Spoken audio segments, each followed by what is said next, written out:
Assalamualaikum warahmatullahi wabarakatuh. Berjumpa lagi dengan Leonie di sini. Video kali ini Leonie akan menjelaskan tentang tenses dalam bahasa Inggris. Nah, teman-teman sekalian, kita sering berpikir kalau udah yang namanya tenses pasti sulit. Padahal dasar bahasa Inggris itu kita harus tahu tenses dan perbanyak vocabulary. Nanti di video-video selanjutnya Leonie akan latihan untuk buat latihan vocabulary biar kita sama-sama ngapal untuk memperbanyak kosakata kita. Nah, hari ini Leonie akan menjelaskan tentang tenses. Tenses itu pengertiannya adalah verb form that show the time of the action. Nah, jadi dari pengertian ini kita tahu bahwa tenses itu dilihat dari kata kerja yang berubah. Oke, nah jadi misalnya seperti ini. Kalau kita dalam bahasa Indonesia, kita kalau cerita itu bisa langsung mengerti kapan kejadian itu akan terjadi. Misalnya, Leonie dulu ketika masih kecil senang sekali bermain.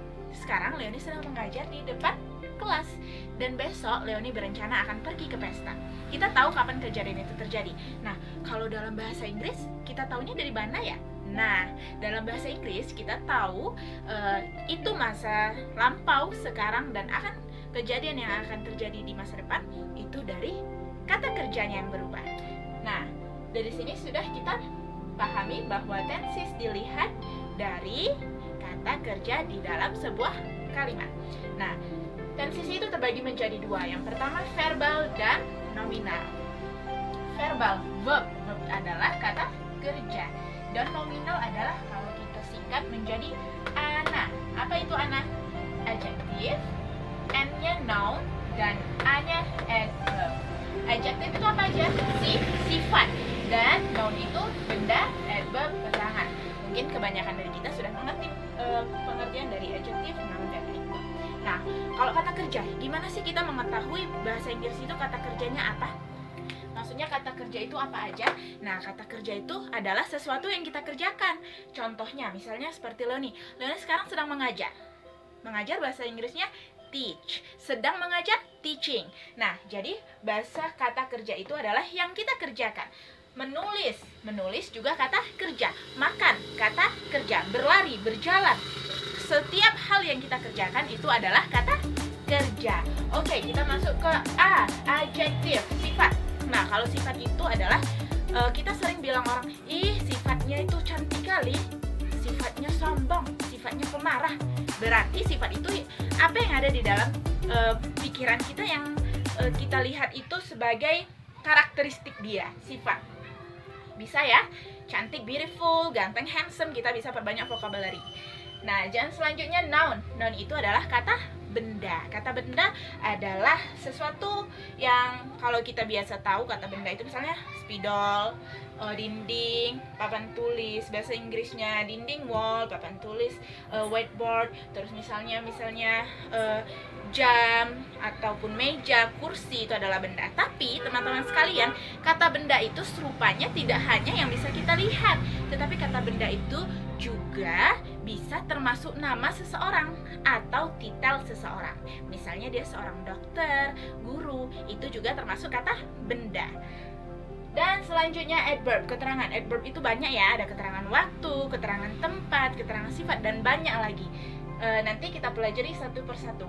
Nah, dari ini semua, untuk mempersingkat waktu, Leonie akan memberi rangkuman tentang tenses. Tenses itu ada 16 ya, tapi di sini kita singkat menjadi yaitu simple present tense. Nanti kita masuk ke video selanjutnya untuk lebih menjelaskan tentang tenses ini semua. Simple present tense dibedakan dengan past dengan future. Present adalah yang sedang terjadi sekarang, past yang telah lalu atau dulu, future adalah masa depan. Nah, simple present tense menggunakan verb one. Terus kalau past tense verb two, future itu adalah will be going. Nah, di sini kita masuk continuous. Continuous itu yang sedang terjadi, berarti dia verb in. Verb tambah in. Oke, bisa dipahami di sini? Dan selanjutnya, future itu yang akan terjadi will be going to. Terus kalau dia di sini lagi, continuous itu to be-nya dibedain menjadi is, am, are untuk present yang sedang terjadi. Kalau past itu was dan were. Sedangkan future itu will be going to be. Terus kalau dia pasif adalah orang kita itu jadi objeknya, yang seharusnya subjek berubah jadi objek. Nanti kita akan belajar itu lagi. Kalau dia simple present tense is, am, are, terus dia past tense was, were tetap. Kalau dia future tense will be going to be. Nah, kalau dia perfect itu yang udah terjadi, udah kita lakukan. Jadi nanti ada perfect continuous tense ya. Nah, kalau dia masuk ke perbedaan ketiganya itu misalnya kayak present, past, future. Present menggunakan have dan has. Kalau past had, dan kalau dia future itu will have. Future masuk ke depan jadi digunain will. Kalau dia masuk ke continuous atau yang sedang terjadi, bedanya itu jadi to be-nya have, has been. Kalau dia past, had been. Kalau dia future will have been. Nah, kalau dia pasif sama juga dengan continuous. Jadi teman-teman, untuk lebih jelasnya kalian bisa ngikuti video Leonie yang selanjutnya. Di dalam video Leonie selanjutnya, Leonie akan menjelaskan tentang tenses simple present tense. Kita akan belajar satu-satu ya. Sarankan nengok video-video Leonie selanjutnya yang lebih menerangkan tentang 16 tenses. Jadi teman-teman, selalu ikutin video Leonie dari yang pertama sampai nanti yang berkelanjutan, biar belajarnya juga tetap berturut. Oke teman-teman semuanya, terima kasih sudah nonton video Leonie kali ini. Semoga bermanfaat. Kalau perlu ini dicatat, bisa menjadi acuan